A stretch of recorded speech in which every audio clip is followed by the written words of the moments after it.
তোমার ব্যাপার, আর আমি আমার সিদ্ধান্ত অনেক আগেই জানিয়ে দিয়েছি। ইমান, তুমি শুনে রাখো, আমার ভালোবাসা যদি সত্যি হয় আমি তোমাকে ঠিকই পাবো। তুমি কি এখন আমাকে এইসব পুরনো কথা বলার জন্য ডেকে আনছো? তুমি এইসব কেন করছো? প্রয়োজনের কারণ। তোমার কি এমন প্রয়োজন যাতে করে তোমার পড়াশোনা বাদ দিয়ে বাসের হেল্পারি করতে হচ্ছে?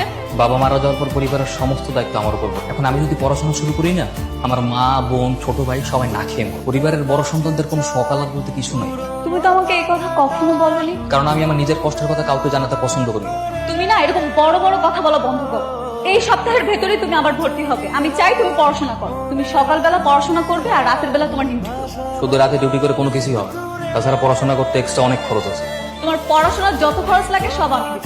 শুধু তুমি বন্ধুত্বটা টিকিয়ে রাখলে হবে। মানে রে কেন রে? ওস্তাদ পরিচিত আর কি। কেমন পরিচিত? ওই ওস্তাদ আগে কাউকে পড়ালেখা করতাম তো, ওইতে পরিচিত। ধর ধর চাবি তো ধর, গাড়িটা ঘুরে প্লেস কর, আমি একটু আইতাছি। ভালোবাসার নেশায় আমায় পুরা